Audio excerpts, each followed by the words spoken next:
Keren, 2 jempol buat jaksa yang berani sindir telak pledoi Rizik. Ditulis oleh Sardi di sewar.com. Setelah Rizik membacakan pledoi beberapa waktu lalu, sekarang giliran JPU menanggapi melalui replik. Saat membacakan pledoi, Rizik secara membabi buta menyeret beberapa nama dan melempar tudingan kemana-mana, mulai dari Ahok, Deddy Sregar, Ade Armando, Abu Janda, hingga tuduhan serius kepada Dias Hendro Priyono terkait penembakan 6 laskar FPI. Jaksa membantah itu semua dengan mengatakan tidak nyambung, emosi tanpa kontrol dan mengaitkan orang lain dalam pembelaan yang tidak ada hubungannya sama sekali, kata jaksa. Di antaranya perkara Ahok juga menghubungkan dengan Abu Janda, Ade Armando, Denny Sregar, selain daripada itu menghubungkan dengan Dias Hendro Priyono dan semuanya tidak ada nyambungnya, katanya lagi.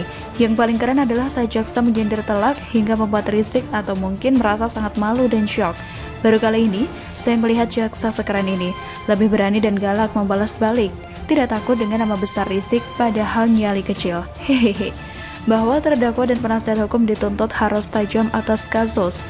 Masalah yang dihadapinya, bijak secara hukum dan beriktikad dalam menghadapinya dengan dalil-dalil hukum yang kuat dan tidak perlu mengajukan pembelaan dengan perkataan yang melanggar norma bangsa, dengan kata-kata yang tidak sehat, yang mengedepankan emosional apalagi menghujat, kata jaksa.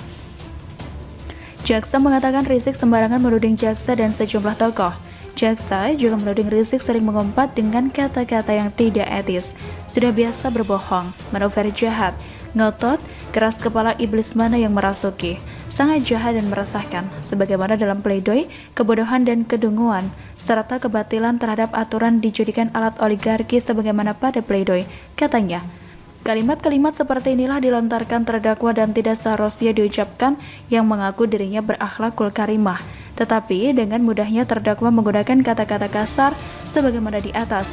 Padahal status terdakwa sebagai guru yang dituakan, tokoh dan berilmu ternyata yang didengung-dengungkan sebagaimana imam besar hanya isapan jempol belaka.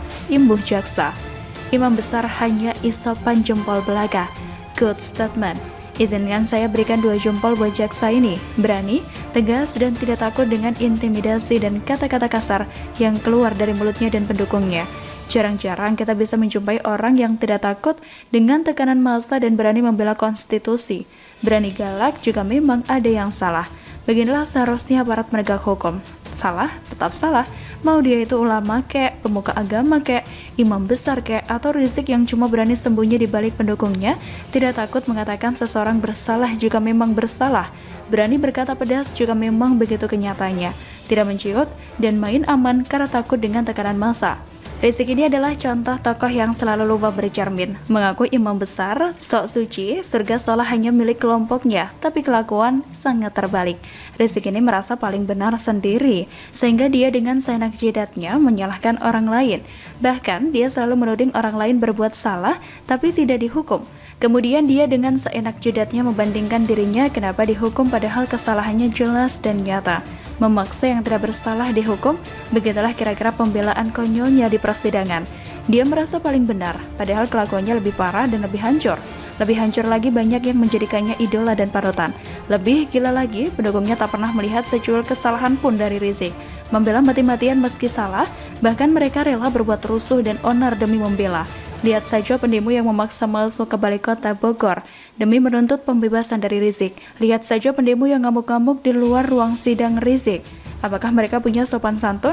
Katanya beragama. Apakah mereka punya adab dan etika?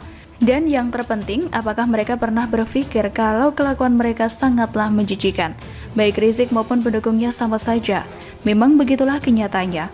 Persis seperti yang digambarkan jaksa di atas, tepat dan menusuk langsung ke inti permasalahan.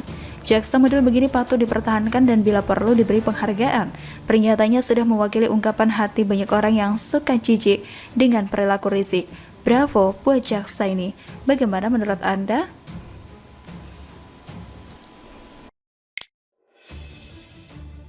Namanya disebut-sebut Habib Rizik dalam sidang. Denny Sregar, sayang banget dia sama gue. Nama pegiat media sosial Denny Sregar disebut Habib Rizik Syihab saat membacakan nota pembelaan alias pledoi terkait perkara hasil tes swab palsu di ruang sidang Pengadilan Negeri Jakarta Timur pada Kamis kemarin. Dalam pernyataannya, Rizik mengaku sempat bertemu dengan Tito Karnavian yang kala itu masih menjadi Kapolri. Rizik pun mengaku tidak akan ikut campur dengan urusan politik 2019 dengan mengajukan beberapa syarat. Salah satunya memproses laporan terhadap sejumlah terduga pelaku penodaan agama semisal Denny Sregar, Abu Janda, dan Ade Armando. Menanggapi itu, Denny Sregar heran namanya disebut-sebut dalam sidang. Nama gue disebut-sebut mulu Mar Rizik, bahkan di pengadilan. Sayang banget dia sama gue, tulis Denny Sregar di Twitter sambil mengunggah tanggapan layar pemberitaan tentang penyebutan namanya yang dimaksud pada Kamis kemarin. Jaksa Penuntut Umum atau JPU menilai pledoi yang diajukan Habib Rizik Syihab menyeret nama Basuki Cahayapurnama alias Ahok dalam kasus swab tes di Rumah Sakit Umi Bogor. Pledoi tak memiliki kaitan dengan pokok persoalan. Hal itu dikatakan oleh JPU dalam membacakan replik di Pengadilan Negeri Jakarta Timur pada Senin kemarin. JPU menilai Habib Rizik dan pledoinya sangat mudah sekali menghujat dan mengaitkan orang lain dengan pembelanya meski tak ada hubungannya. Emosi tanpa kontrol yang mengaitkan orang lain dalam pembelaan yang tidak ada hubungannya sama sekali. Di antaranya perkara Ahok juga menghubungkan dengan Abu Janda, Ade Armando, Denny Sregar. Selain daripada itu, menghubungkan dengan Dias Hendro Priyono yang kesemuanya tidak ada nyambungnya, kata jaksa. Jaksa mengatakan dalam pledoinya Habib Rizik hanya menyampaikan kekesalannya dalam pledoi dianggap kurang tepat. Seharusnya terdakwa menguraikan kekesalannya bukan di sini tempatnya, ungkapnya.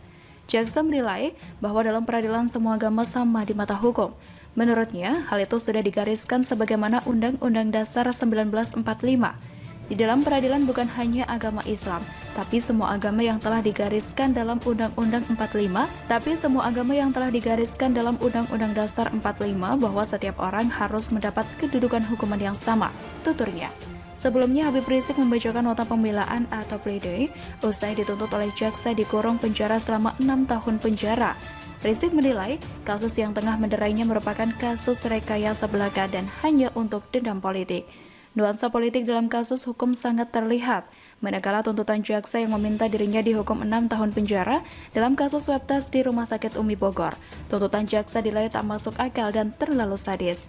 Ini adalah kasus politik yang dibungkus dan dikemas dengan kasus hukum, sehingga hukum hanya menjadi alat legalisasi dan justifikasi untuk memenuhi dendam politik oligarki terhadap saya dan keluarga serta kawan-kawan, kata Habib Rizik dalam pledoinya.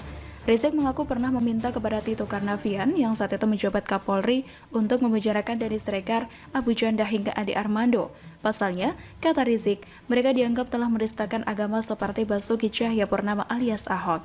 Artinya siapapun yang menista atau menodai agama apapun harus diproses hukum sesuai amanat Undang-Undang Anti Penodaan Agama yang tertuang dalam Perpres 1/1965 dan KUHP Pasal 156A. Sebagaimana Ahok si penista Al-Quran diproses, maka selain Ahok seperti Abu Janda, Ade Armando, Denny Sregar, dan semua gerombolan mereka yang sering menodai agama dan menista ulama juga harus diproses hukum sesuai dengan prinsip equality before the law sebagaimana diamanatkan di Undang-Undang Dasar 1945, ujar HRS. Denny Sregar pun menyoroti hal tersebut. Dia mengaku baru tahu jika HRS selalu membicarakan dirinya. Ia memposting capture artikel berita tentang permintaan HRS kepada Tito agar Denny Sregar dan kawan-kawan dipenjara seperti Ahok. Aku baru tahu dirimu selalu membicarakan diriku, Bib, dimanapun kau berada. Emoji love. Postingan Denny Sregar pun ramai dikomentari oleh netizen termasuk Abu Janda. Kirain dari Mekah minta foto bugil Firza, tulis Abu Janda lewat akun Permadi Aktivis 2. Diberitakan sebelumnya, Direktorat Reserse Kriminal Khusus Polda Metro Jaya menetapkan Rizik Syihab sebagai tersangka kasus chat mesum pada Mei 2017 lalu. Selain Rizik Syihab, Firza Husein juga telah ditetapkan sebagai tersangka. Saat ditetapkan sebagai tersangka, Rizik Syihab tengah berada di Arab Saudi. Ia pun tak pernah memenuhi panggilan polisi. Untuk diketahui, pada tahun 2016, Rizik ditetapkan sebagai tersangka dalam kasus chat WhatsApp berkonten pornografi.